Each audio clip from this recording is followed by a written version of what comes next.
আসসালামু আলাইকুম রহমতুল্লাহ। আপনারা সবাই কেমন আছেন? আশা করছি ভালো আছেন। আজকে সকাল সকাল বের হয়ে গেলাম সিলেট যাওয়ার উদ্দেশ্যে। আমার আম্মা হসপিটালে ভর্তি, তাই আজকে আপনাদেরকে পুরান ফুলের মুখ দেখানোর চেষ্টা করব। এটা হচ্ছে সিলেট অঞ্চল। সেই সিলেট অঞ্চলে পুরাতন ফুলের মুখ আছে, সেটা দেখলে আপনারা খুব খুশি হবেন। দেখলে অনেক সুন্দর একটি সিলেট শহর, যে সিলেটের নাম আস্থা বাংলাদেশের মধ্যে ছড়িয়ে আছে।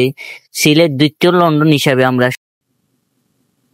এটা হচ্ছে সিলেটের ফুলের ফুলের মুখের ব্রিজ। খুব সুন্দর একটি ব্রিজ, আপনাদেরকে দেখানোর চেষ্টা করব। নদী নালা, অত সুন্দর একটি সিলেট ভূমি, তা দেখে আমরা সবাই মুগ্ধ। আপনারা কি বলবো, আপনারা সবাই যদি সিলেট আসেন, আপনারা দেখে যাবেন সিলেট অঞ্চল কি অনেক সুন্দর পরিবেশ, অনেক সুন্দর মানুষের কথাবার্তা।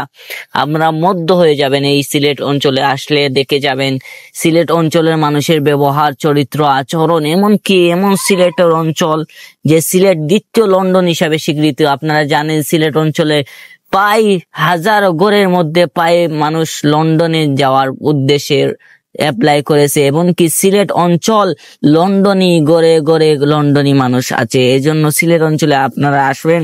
এই সিলেট হচ্ছে দেয়ালগড়ি মার্কা। এই দেয়ালগড়ি আমরা দেখলাম, খুব সুন্দর একটি দেয়ালগড়ি। আপনারা সবাই এই সিলেট অঞ্চলকে দেখে মুগ্ধ হয়ে যাবেন। আপনারা সবার দাওয়াত, ইনশাল্লাহ একদিন আসবেন সিলেট। সিলেট এসে আপনারা পাবেন হযরত শাহজালাল শাহপুরান 360 জন আউলিয়া, এবং কি সিলেট অঞ্চলে আপনি পাবেন চা বাগান, খুব সুন্দর একটি চা বাগান।